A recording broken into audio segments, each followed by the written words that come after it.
Today I'm installing a Sherpa rack onto my 2008 Toyota Sequoia, and then I'm going to also mount 4 Leitner boxes. So for the past 5 years, I've been camping out of this anywhere from full-time to part-time.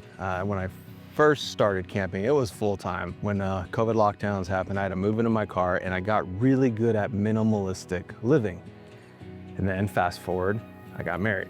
Okay, and then there's a fork in the road at that point. You have either we really double down on the Sequoia, which I borderline have an emotional attachment to at this point, and try to expand the usage, or we get a completely different rig. That's really not in the cards right now. So I wanted to take the storage and rethink it so we had more compartments in different areas to put anything from luggage to cooking stuff to camera gear, whatever it was, up top. And what we had was great, it got me through several years, but as you have more things, you need more square footage, basically. So the first thing we're doing is adding the Sherpa rack. This is the one specifically made for the Toyota Sequoia, and this is gonna give me just the ability to mount more things to the top: storage, water, solar, lights, things like that. So we're gonna have more capabilities with the Sherpa rack. That's step one. Or the next thing we're adding is the Leitner boxes. These are better because they open from the side and we can put stuff on top, and it gives Priscilla the ability to reach into the side a lot easier. So she has better access. It's easier for me to get in and out. And Leitner boxes is something we really wanted. It's beautiful outside, so I wanted to come to the river and do this outside. So this is gonna be step one on installing. Everyone has different needs and priorities when it comes to overlanding. And for me, I haven't changed the roof in about 5 years. I've made subtle tweaks, but not an overhaul like this. Now, when I first started, I didn't have anything. I just slowly added things that I thought would make my life easier, and over time, you get it even more dialed in. So the key is to just get out there and try it out. And now, after been doing this for a few years, I'm nerding out a little bit more about gear than I used to, and it's been a lot of fun. So moral of the story is just get out there. So we had a little bit of trouble with some of the old screws that were stripped, and so got those out. Took a little while longer. So now we're doing the Sherpa rack install, and this part's pretty straightforward. You just had to get these little rubber things in and getting the crossbar started. So hopefully there's no more issues. This is an old vehicle, so you get older hardware and have to work through it. But yeah, so currently getting it set up for the first initial crossbars. We'll see how it goes from there. My good buddy Tom and former teammate and his wife were here, and so we went down to the river and made a little event out of this, cooked some stuff on the camp chef. So it was nice to have an extra hand and just enjoy the scenery while doing some work on the car. Overall, heck of a day. Wouldn't want to do it any other way. The hardest part was getting the factory roof rack off. It's just so old, and some of the bolts were just really in there, and we're stripping pretty bad. So yeah, pretty easy setup, pretty straightforward, really. Those malefactors. This one's not full operating. We didn't have the exact hardware that we needed, and so we just said, hey, we'll call it a day, have some burgers, and at least get a little bit of a preview of what it's gonna look like. I can't wait to get all this storage, but hopefully we'll get it done tomorrow.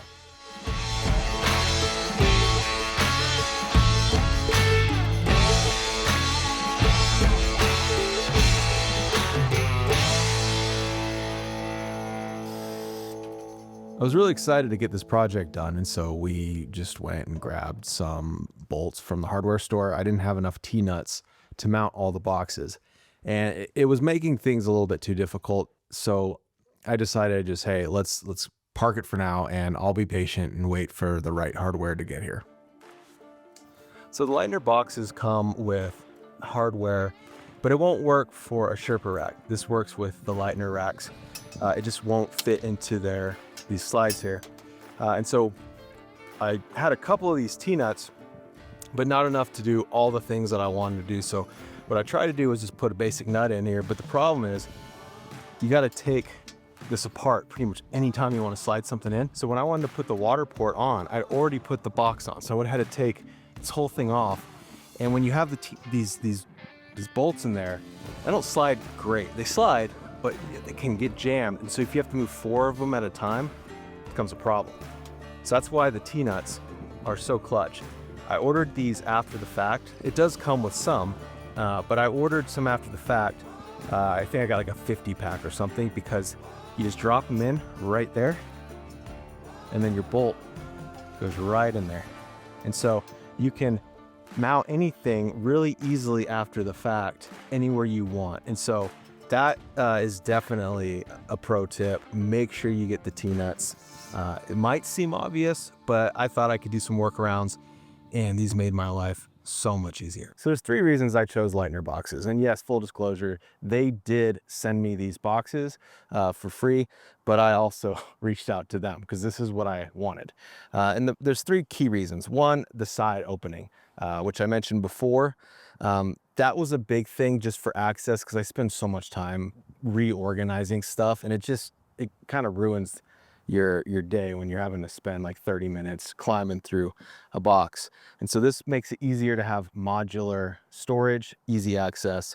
The next reason is, and this is a big one for me, I wanted a flat surface because I wanted to be able to mount solar to the top.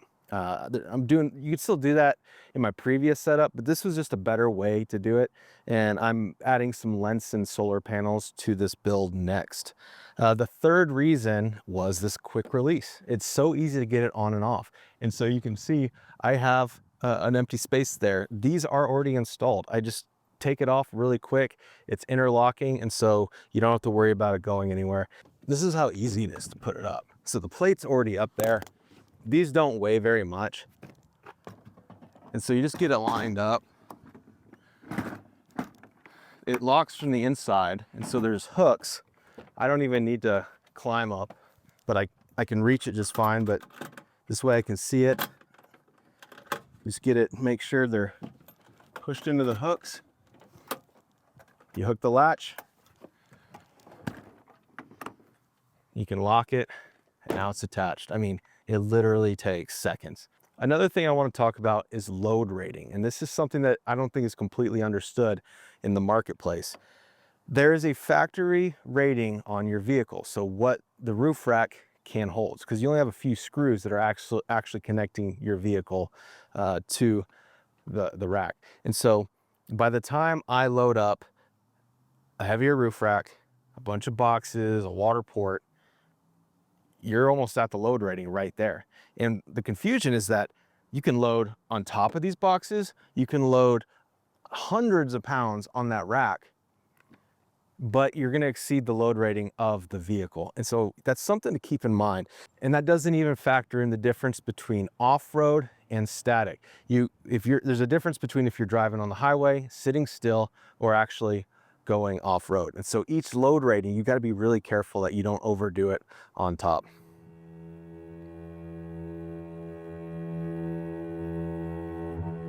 A big part of why I wanted to have 4 boxes on top was because of flex space. Now, I'm not just gonna pack these full of heavy gear.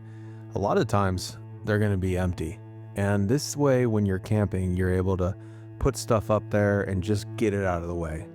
That's something I've learned over time, is you don't want to fill up space just because you have it, because in a car, a vehicle like this, you just don't have a lot of room.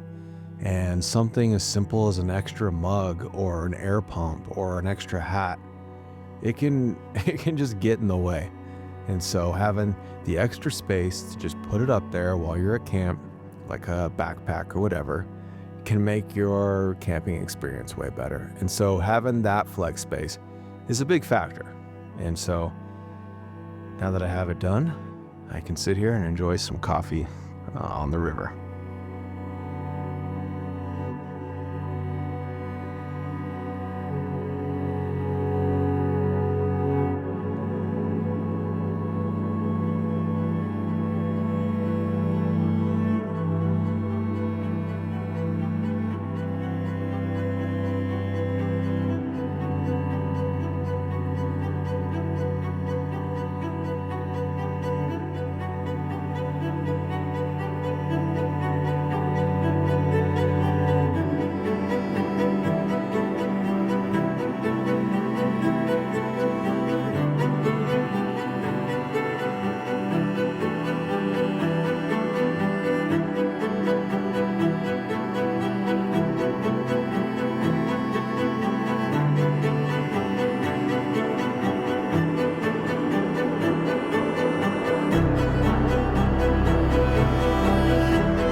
Want to see the next editions? Don't forget to subscribe, and I'll see you in the next video.